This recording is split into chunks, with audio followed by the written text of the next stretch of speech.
खर मास को खर मास क्यों कहा जाता है? यह भी एक पौराणिक किंवदंती है। खर गधे को कहते हैं। मार्कंडेय पुराण के अनुसार सूर्य अपने साथ घोड़ों के रथ में बैठकर ब्रह्मांड की परिक्रमा करता है और परिक्रमा के दौरान कहीं भी सूर्य को एक क्षण भी रुकने की इजाज़त नहीं है।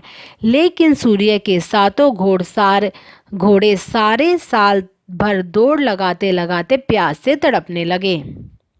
उनकी इस दयनीय स्थिति से निपटने के लिए सूर्य एक तालाब के निकट अपने सातों घोड़ों को पानी पिलाने हेतु रुकने लगे।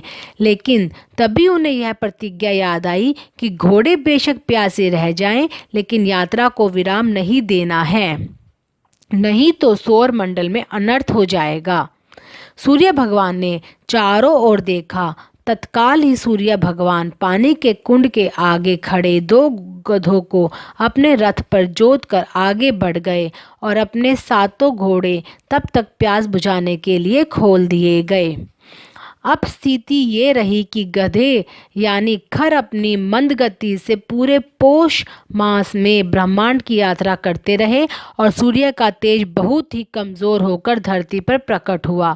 शायद यही कारण है कि पूरे पौष मास के अंतर्गत पृथ्वी के उत्तरी गोलार्ध में सूर्य देवता का प्रभाव क्षीण हो जाता है और कभी कभार ही उनकी तपत किरणें धरती पर पड़ती हैं। वर्ष भर में 2 बार खर मास यानी मल मास आता है, जब सूर्य गुरु की राशि धनु यानी मीन में होता है। खर मास के समय पृथ्वी से सूर्य की दूरी अधिक होती है। इस समय सूर्य का रथ घोड़े के स्थान पर गधे का हो जाता है। इन गधों का नाम ही खर है, इसलिए इसे खर मास मल मास कहा जाता है। जब सूर्य वृश्चिक राशि से निकलकर धनु राशि में प्रवेश करता है, इस प्रवेश क्रिया को धनु की संक्रांति कहा जाता है। साथ ही इसे मल मास या खर मास भी कहा जाता है।